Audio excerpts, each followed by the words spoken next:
Have you ever noticed that the moments which shape your life rarely announce themselves beforehand? We tend to imagine that the defining moments of our lives will be obvious: a graduation, a wedding, a promotion, the day everything finally falls into place.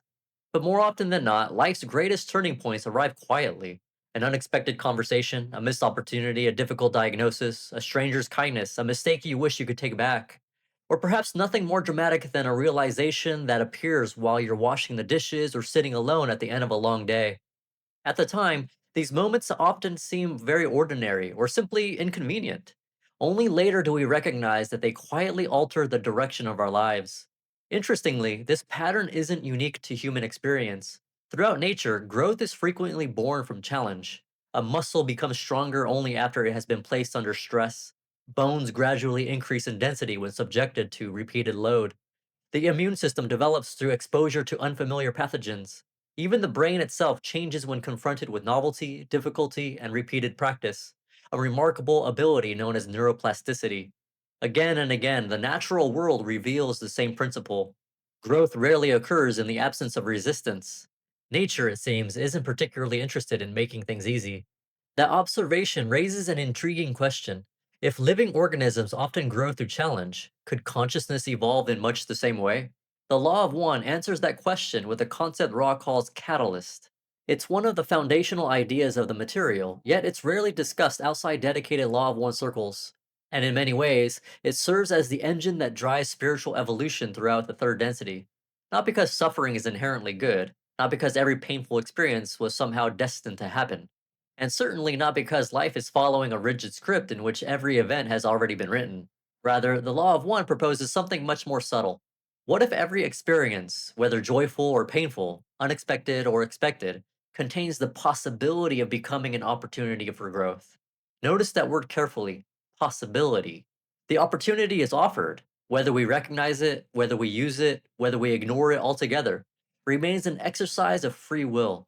Over the next few minutes, we'll explore what Ra meant by catalyst, why it occupies such a central role in human experience, and how viewing life through this lens may quietly transform the way we understand both hardship and joy. Because perhaps the moments that shape us aren't always the ones we expect. Perhaps they're simply the ones that ask us, however quietly, to become someone we weren't the day before. The word catalyst isn't unique to the Law of One. In chemistry, a catalyst is something that facilitates change. It allows a reaction to occur without itself being consumed in the process. Ra borrows this familiar concept and applies it to consciousness. In the Law of One, catalyst is not something that exists to reward us, nor is it a punishment. It is experience itself, meeting consciousness and offering the possibility of transformation. That distinction is important. Catalyst is not the lesson, catalyst is the opportunity for the lesson. Ra describes it in this way: the catalyst of experience works in order for the learned teachings of this density to occur. It's a remarkably concise statement. Experience exists so that learning may occur. But notice what Ra doesn't say. They don't say that every experience automatically produces wisdom. They don't say that suffering inevitably leads to growth. Nor do they suggest that two people will learn the same lesson from the same event. In fact, the opposite seems to be true. Imagine two people losing the same job. One becomes consumed by resentment, convinced that life has treated them unfairly. The other eventually discovers a new direction they never would have considered otherwise. Outwardly, the event is nearly identical. Inwardly, it becomes two completely different journeys. The catalyst was the same, the response was not. This is one of the most elegant aspects of Ra's philosophy. Experience offers, consciousness chooses. Free will remains at the center of the process. The opportunity can be embraced, ignored, misunderstood, or transformed into genuine growth. That, perhaps, is why catalyst is such an appropriate word. A catalyst can make change possible, but it cannot force transformation. And this raises another question. If catalyst is simply experience offering us the possibility of growth, why does human life seem so perfectly designed to provide so much of it? If experience offers us opportunities to grow, why would we enter a world where those opportunities are so difficult to recognize? Why uncertainty? Why misunderstanding? Why fear? Why not simply create a reality where everyone remembers who they truly are? It's a question many people have asked, not only about the Law of One, but about life itself. Why does growth seem so closely intertwined with confusion? According to Ra, the answer lies in one of the defining characteristics of third density, what they call the veil of forgetting. Earlier in this series, we explored this concept in detail. Before incarnation, the conscious memory of our larger identity is veiled. We no longer remember previous lifetimes. We no longer perceive the unity of all things with complete clarity. At first glance, that might seem like an enormous disadvantage, but Ra suggests it serves a profound purpose. Imagine for a moment that every consequence of every choice were immediately obvious. Imagine remembering every previous incarnation. Imagine knowing beyond all doubt that every other person was, in essence, another expression of yourself. How difficult would many of life's moral decisions really be? Compassion would no longer require faith. Forgiveness would no longer require trust. Service to others would become the logical conclusion of perfect knowledge. But third density is not designed around certainty. It is designed around seeking. It is designed around discovering who we are. Not because someone has already given us the answer, but because we continually reveal that answer through the choices we make. Ra describes third density as the density of choice. That phrase appears throughout the material because it captures the unique purpose of this stage of evolution. Not the density of certainty, not the density of understanding, the density of choice. And every meaningful choice requires uncertainty. The veil creates that uncertainty. It allows ordinary experiences to become spiritually significant. Someone insults you, someone betrays your trust, someone unexpectedly offers kindness. You experience failure, you experience success. None of these moments determine who you are. They simply reveal, little by little, who you are becoming. This is where catalyst and free will become inseparable. The event presents an opportunity. Consciousness determines the response. And through thousands upon thousands of these seemingly ordinary moments, a lifetime gradually takes shape. It turns out enlightenment isn't usually hiding on a mountaintop. It's more likely waiting in the comments section of social media. Seen through this lens, even life's interruptions begin to look differently. Not because every inconvenience carries some hidden cosmic message, and not because every painful experience was somehow meant to happen, but because once an experience enters our lives, it becomes another opportunity to decide how we will meet it. Perhaps that is what makes third density so extraordinary.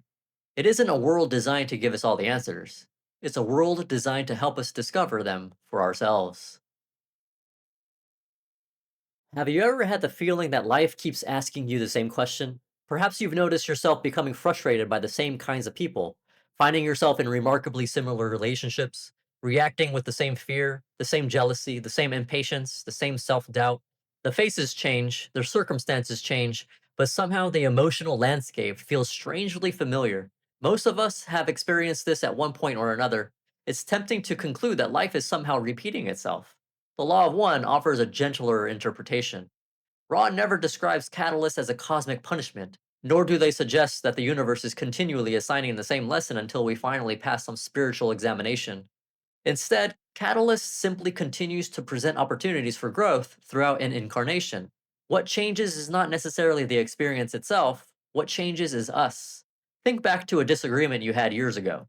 If the very same conversation happened today, would you respond in exactly the same way? Perhaps, but perhaps not. Maybe you've become more patient. Maybe you've learned to listen before speaking. Or perhaps you've discovered that what once felt like a personal attack now feels more like another person's pain expressing itself. The event may look remarkably similar. The consciousness meeting it has changed. This is one of the quiet beauties of spiritual growth. Often, we don't notice it while it's happening. Only years later do we realize that situations which once consumed us now barely disturb our peace. Not because the world became kinder, but because we learned another way of meeting it.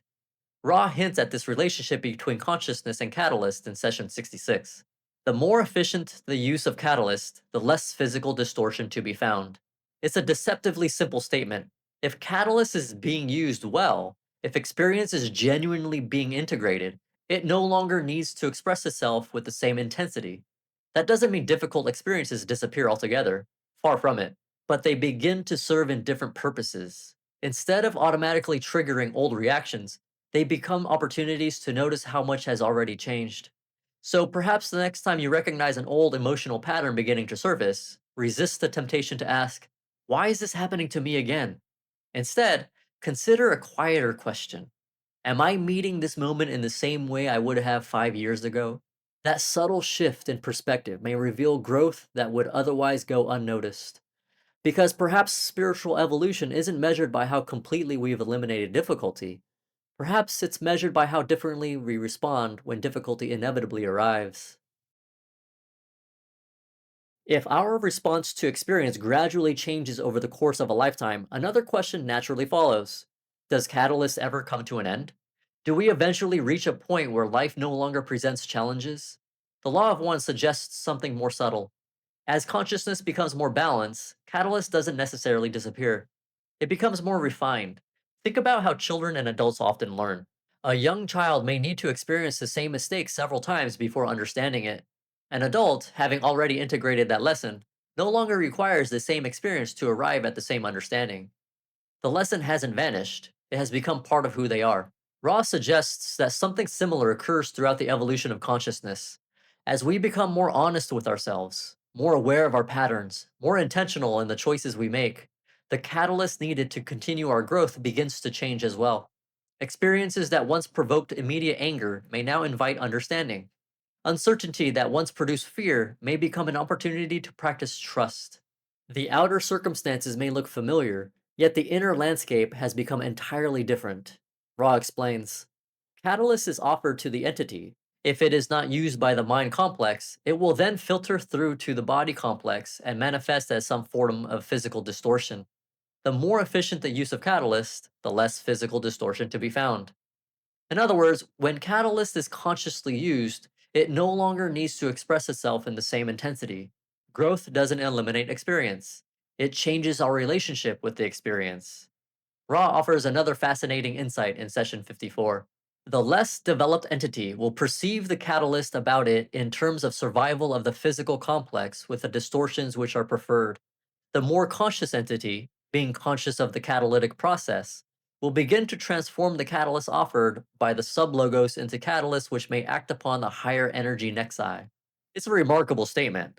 Rather than suggesting that catalyst simply stops, Ra describes a consciousness that gradually becomes an increasingly active participant in its own evolution.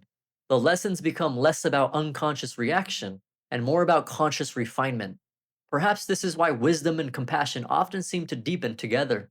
A person who has genuinely learned from experience doesn't necessarily encounter fewer challenges than anyone else.